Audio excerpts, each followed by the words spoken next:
Namaskar. Hello and welcome to P Guru's channel. I'm your host Sri Iyer. This is episode 422 of Daily Global Insights, and joining me is my co-host Sridhar Chityalaji. Sridharji, Namaskar and welcome to P Guru's channel. Namaskar. Good morning to everybody. Sridharji, a couple of big items and both of them involve China. Let's first talk about the ongoing G20 meeting in Itanagar, Arunachal Pradesh. China has stayed away from this meeting and all the other countries have attended it. Sridharji, why is this stupid petulance on part of China, sir? They don't want to play by the rules of that all the other countries play, and yet they want to do trade with the rest of the world? Well, I think they not only want to do trade with the rest of the world, and they are one of the largest trading partners of India. They refuse to accept the fact that Itanagar or any part of Arunachal Pradesh belongs to India. They think it is still part of southern Tibet, so it is a contentious territory. Their presence there would, according to them, justify or cement that they are conceding the position that it belongs to India. This is contrary to every country which is there and every major nation which has basically said that all of the Northeast and even some of the border areas belongs to India unequivocally. So therefore, there's no question of the acceptance of rest of the world. It's just the Chinese brinkmanship, and they continue to give trouble. And they also don't want to accept, the status quo of what India has laid out. If there is any better motivation than this for being Atmanirbhar, I can't think of it. I think India can do everything itself, and India needs to grow much more. They need to find employment for its growing population. Now is the time, guys. If you eat salt in your food, sorry to be so harsh, you will understand what I'm talking about. Let's move on to the next topic. Sridharji, across the world, Silicon Valley Bank.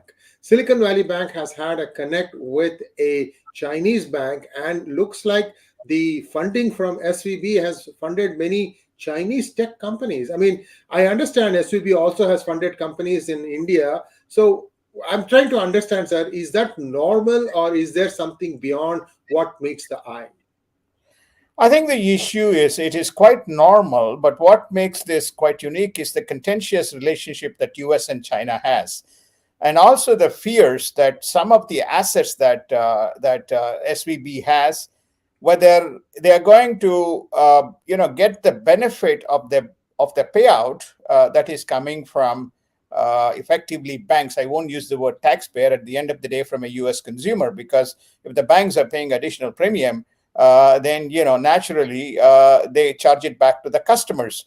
Now, what we're talking about here is the joint venture between Silicon Valley Bank and Shanghai Pudong Development Bank Limited. It's called as SPD.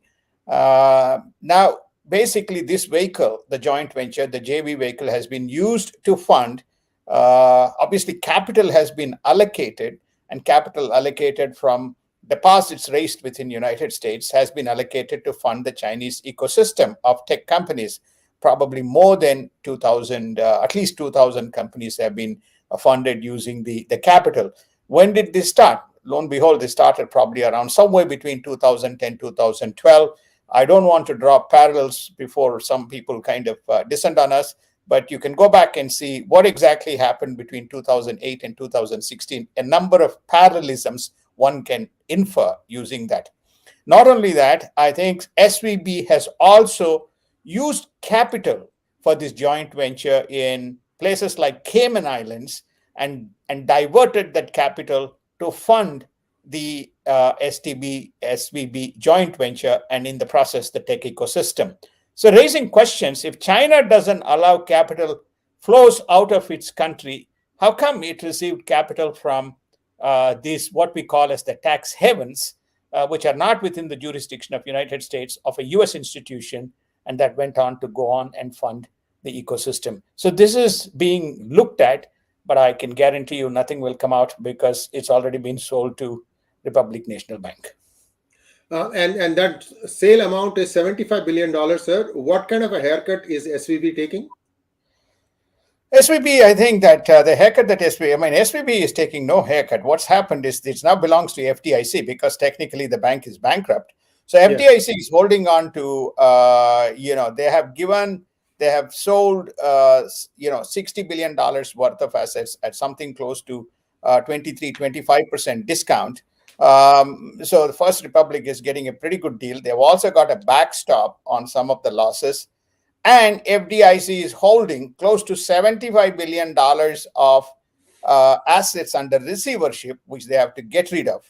Now, what the question that is being raised is, why did they preempt all this, which effectively, end of the day, is going to cost FDIC close to $20 billion, where if they had allowed this institution to collapse, then the cost of the recovery or sale or allocating this institution to, or selling this institution to someone else would have only cost FDIC, for the estimates that has been done, is $5 billion as opposed to 20.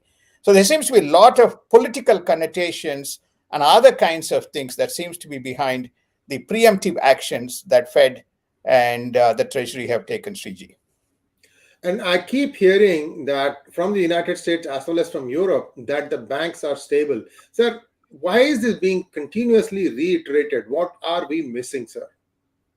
Firstly, there are two separate data points. I think both evolve to the same theme, which is namely banks are stable.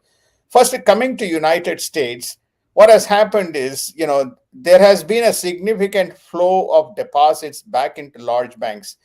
Roughly, there's about $16 trillion of deposits sitting between large banks and small banks, and of which about $10.5 trillion is sitting with the big banks, and then about $5.5 trillion is sitting with the regional banks or smaller banks.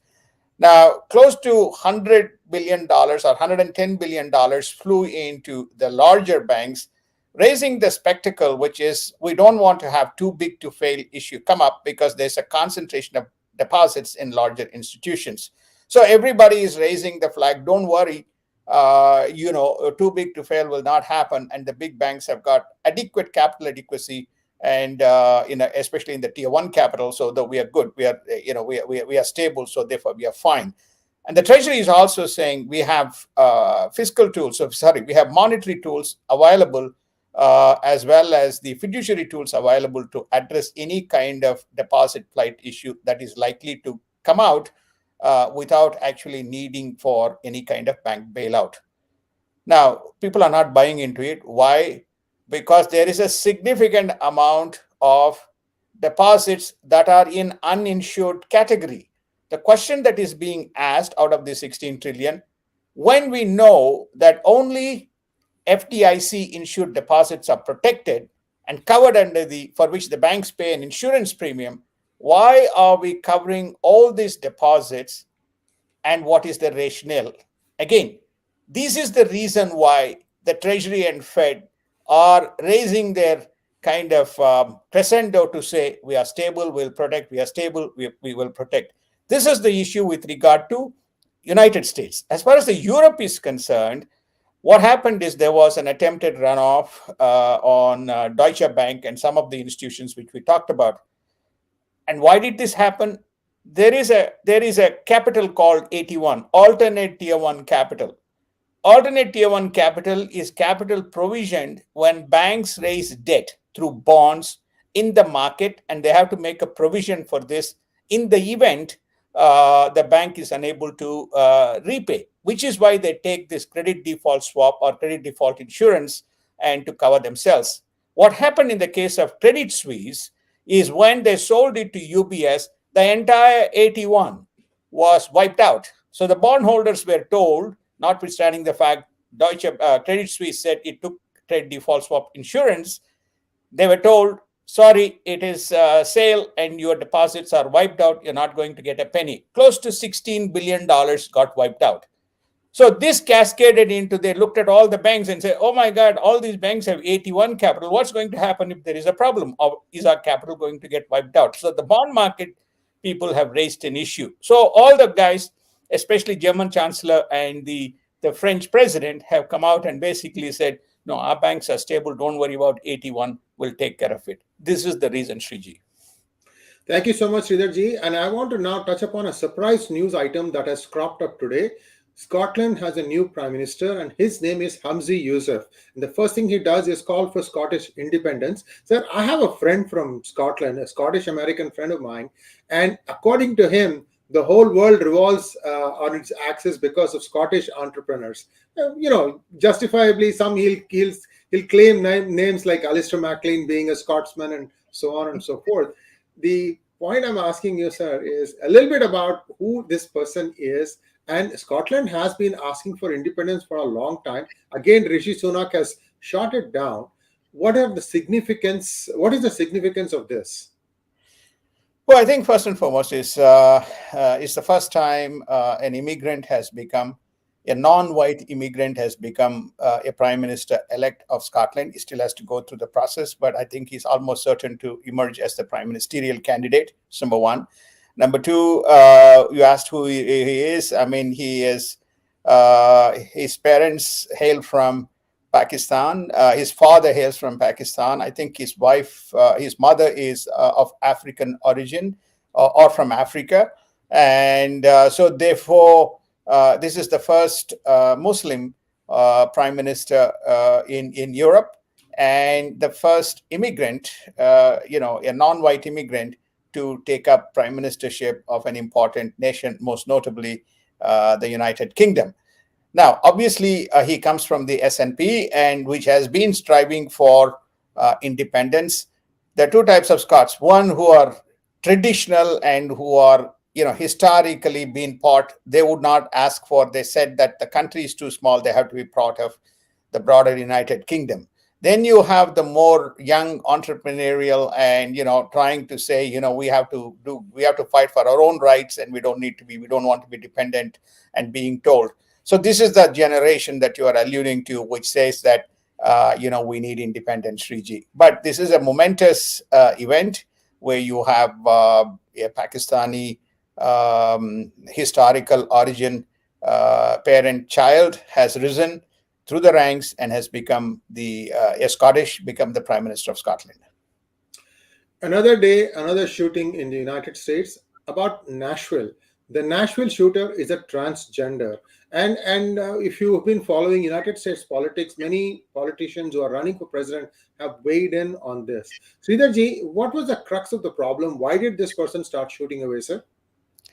Well, I think that this person, 28-year-old Audrey Hale, she's now she's when she was shot, she. I don't know whether she was a he when she attended the school earlier. She's 28 years old. She was 28 years old. She has attended this school, which is a Christian faith school. What exactly are the issues that that clearly has impacted her, which prompted her to not only become a transgender female, but to come in? She knows, she has combed the area, she has got maps, she's got weapons. She came in and took out, she knew roughly the peak time when there would be students and teachers. She took out 3 teachers and I think 3 kids. This is the information so far, and they're doing more investigation. I think we'll get to know the truth, but clearly there's something which is much more problematic. We will discover rather than the kind of a routine issue that usually is uncovered when you have incidents like this. Thank you, sir. And now let's take a look at what is happening in the Congress. The GOP-controlled Congress has now said that it will reveal documents that will state clearly that the diplomats advised Blinken against moving out of Afghanistan. And South Korean, I think it's the president, will be doing a joint address. A joint chambers address with an eye on China. So 2 topics slightly disconnected, but at the same time, it involves U.S. interests abroad. Well, one of the contentious issues has been Afghan withdrawal, which we covered quite extensively during that period of time, because it looked very amateurish in terms of what transpired during that period.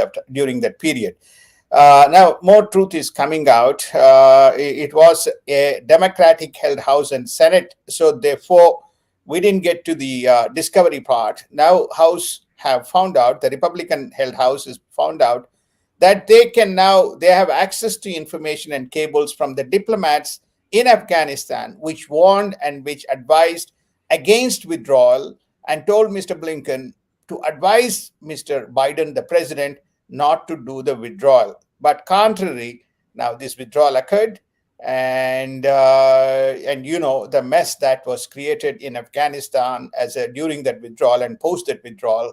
So they want to get behind it and say how many more documents are hidden under the cabinets and under the cupboards, and what exactly is the rationale and who made this decision happen. I think we have time and again, right from the time the Biden administration came to power, we have stated that there seems to be an invisible hand, and we get a lot of surprises, which has prompted the question that is Biden in charge of the White House or is he in control of the agenda? So this is what they want to get to, Sriji, in terms of Afghan issue. Thank you so much, sir. TikTok, is it going to be banned in the United States or not?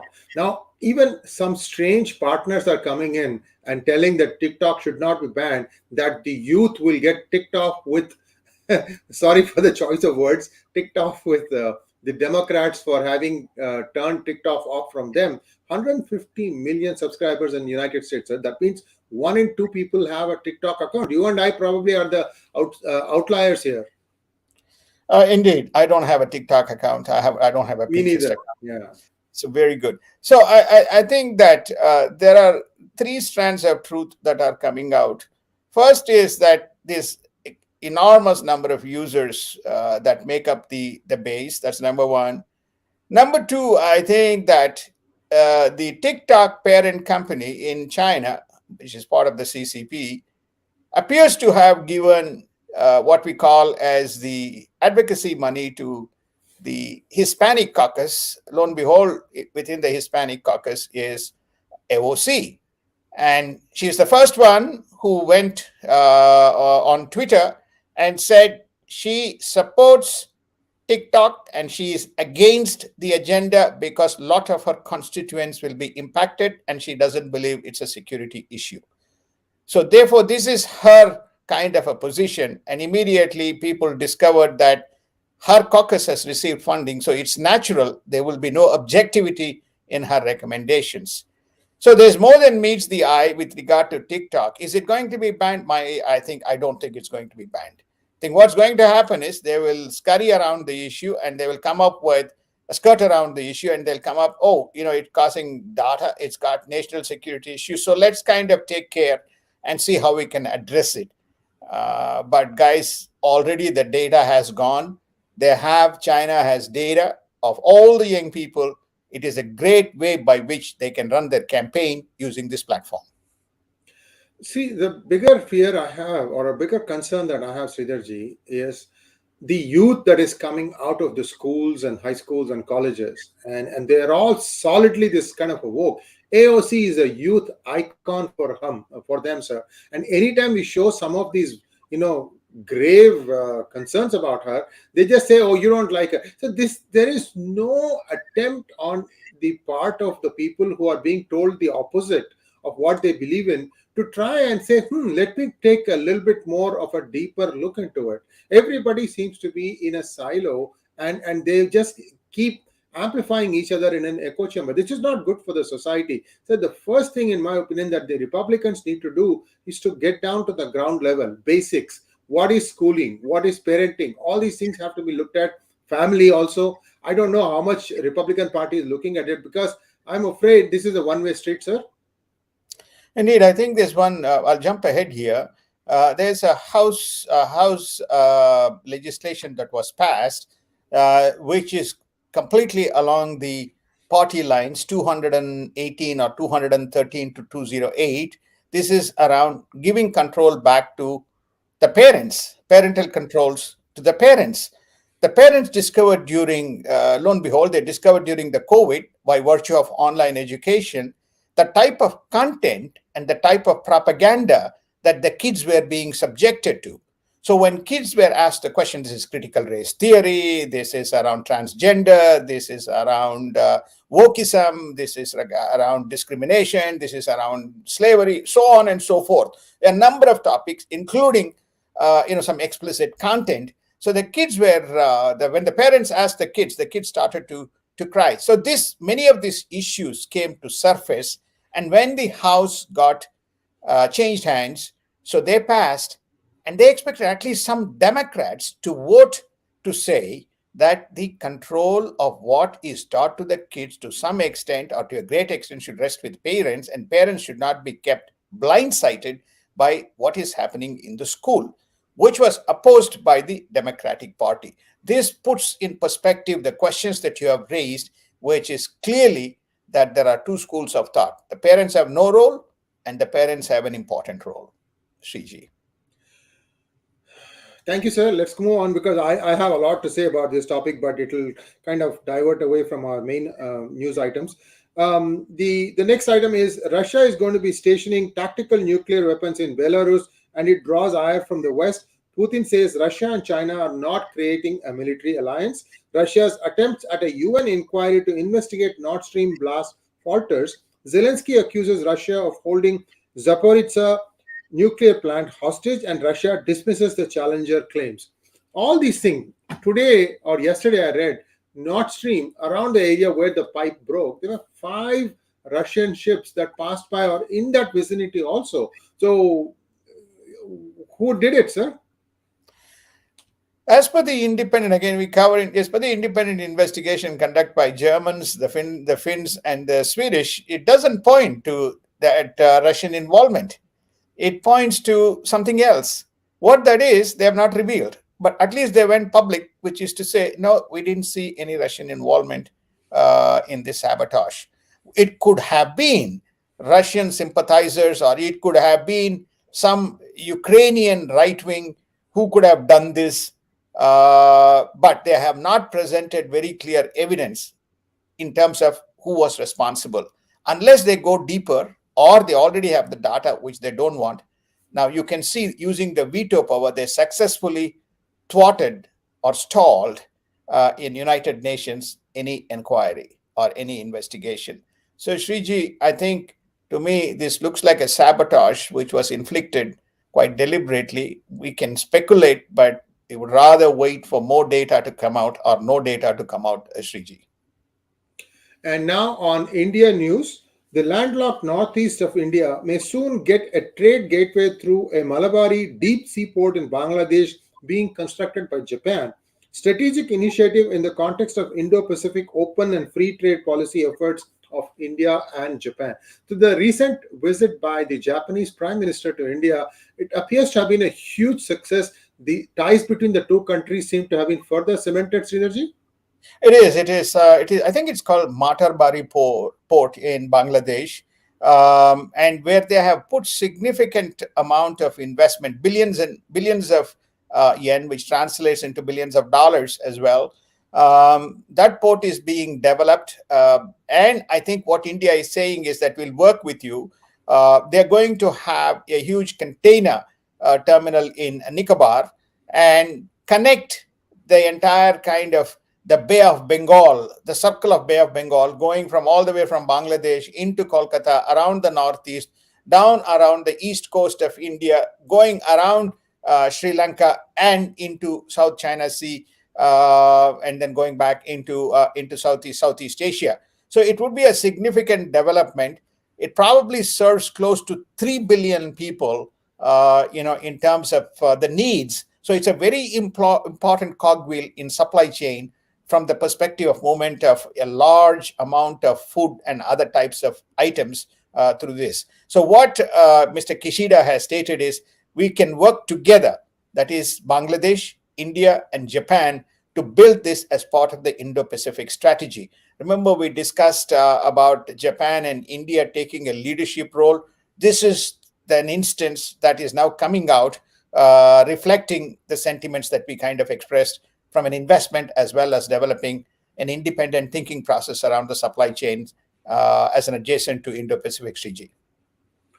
Shanghai Cooperation Organization. This India is a member of this, but every time there is an SCO meeting, India doesn't stay away from that, sir. What is happening on the next meeting? I think it's going to be hosted in India. It is going to be hosted in India in May. I think there's 8 nations: China, Russia, Pakistan, then India, then Uzbekistan, Kyrgyzstan, Tajikistan, and one more. So about 8 countries. They broadly discussed, this was brought together as to integrate South Asia, Central Asia, with obviously China and further the Asiatic Russia, to bring all these groups together.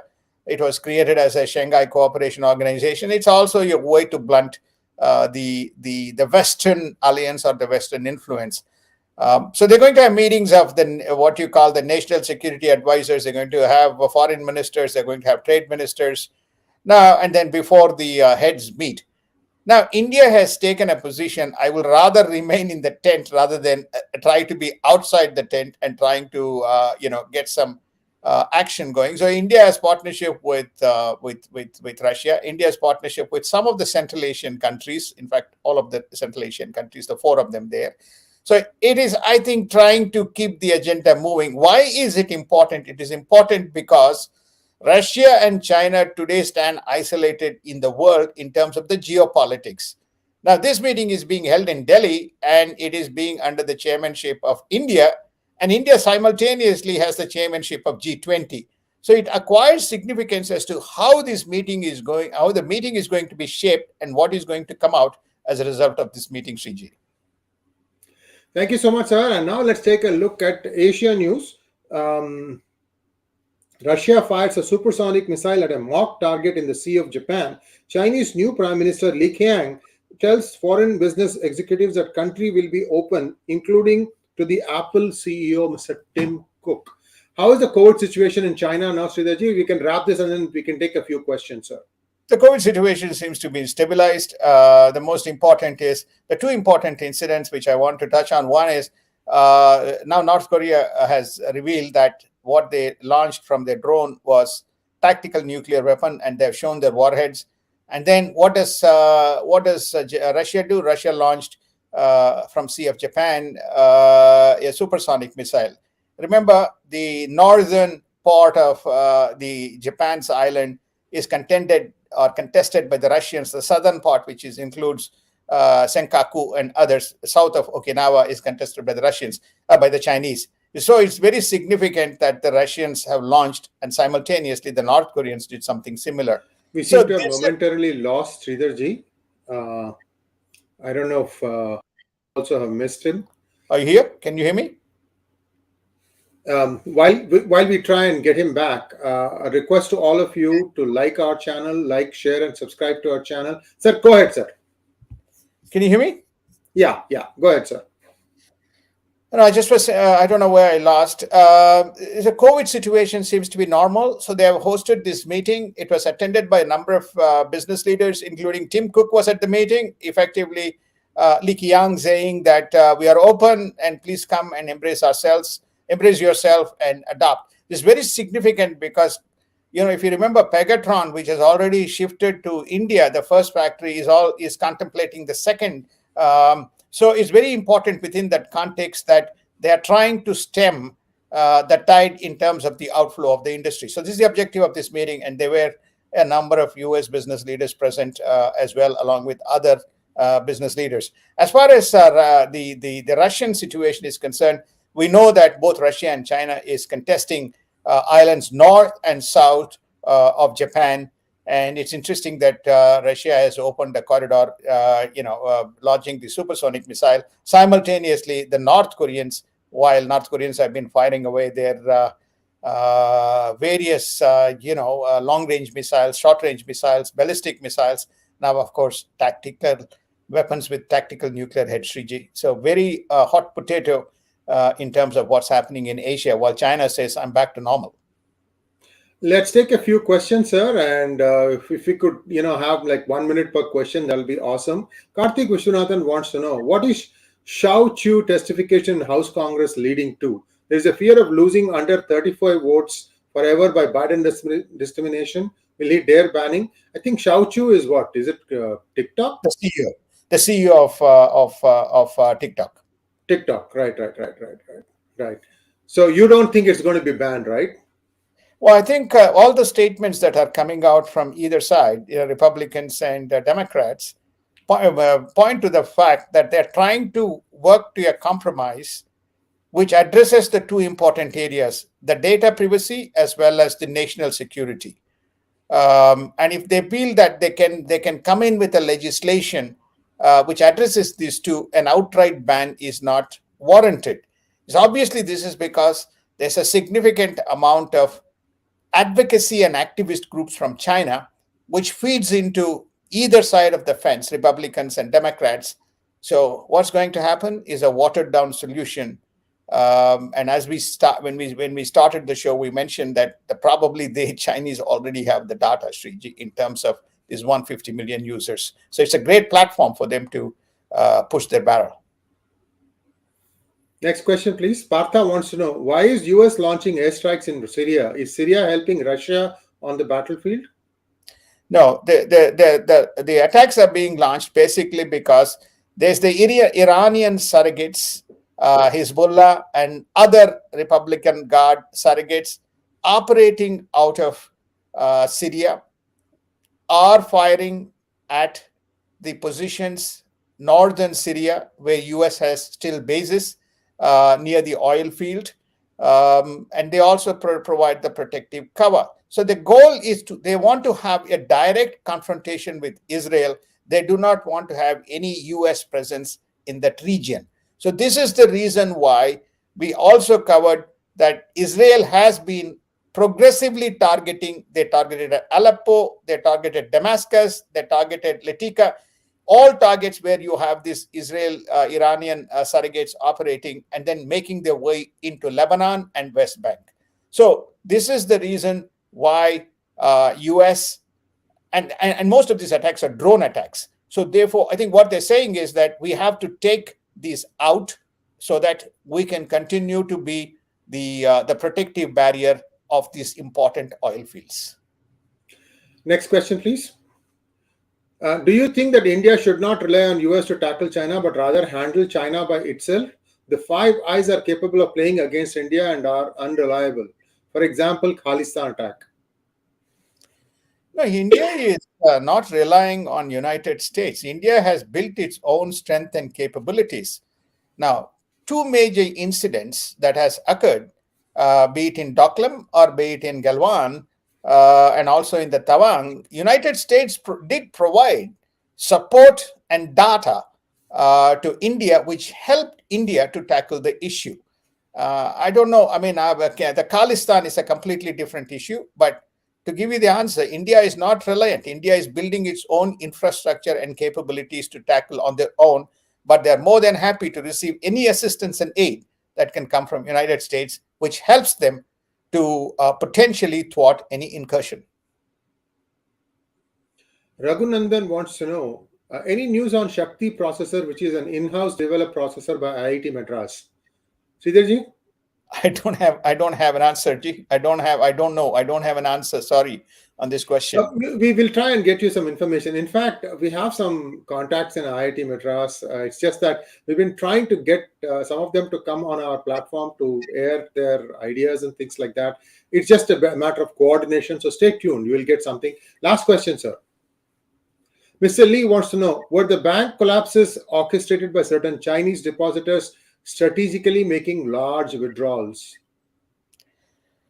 The bank collapse was orchestrated by about 2 to 3 large venture capital funds pulling out the money. And one day, that was the Thursday, close to $48 billion of deposits left the Silicon Valley Bank. That's the first answer. The second answer is that right now there are enough revelations that are coming out.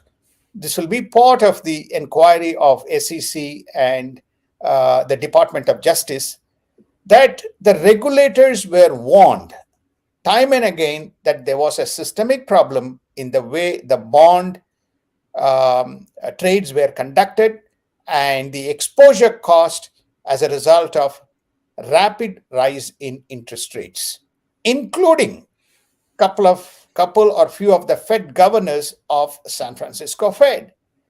Now, I'm only speculating, is this because there was an oak agenda and they decided to turn a blind eye? This is regulators we are talking about, and the data coming from internal staff that there was a problem. Now, my only conclusion, I'm not suggesting that this is the case, that the same people could have also warned off some of these venture capital funds, because it's a very collaborative ecosystem, as Sriji can vouch for, validate, that, hey, there's a problem. If you have a deposit, take it out. So that prompted people to say this is going downhill very fast in terms of their exposure. So they took the money. And I don't see any Chinese hand. I have seen that the China was very much supported, the Chinese tech ecosystem was very much supported by capital drawn or capital provided from SVB. Thank you very much, Sridharji. And that brings us to our last question here. This is the last question. We will not take any more questions. Mr. Lee wants to know, can we expect a renewed push for Scottish independence? Well, we have a new prime minister who has basically said we need to have a referendum. Mr. Rishi Sunak can say, "Oh, I don't accept it," but they'll go ahead. They've got the what you call the political franchise or political capital. Thank you very much, Sridharji. And as always, viewers, please like, share, and subscribe to our channel. I see some vitriol being shown by the way of comments. We try to keep our discussions to a more intellectual level. Those of you who are trying to, get a response from us, keep trying. Thank you very much, Sridharji. We'll be back again on Thursday, bright and early, to give you more news. Namaskar. Namaskar. Thank you so much. Have a wonderful day.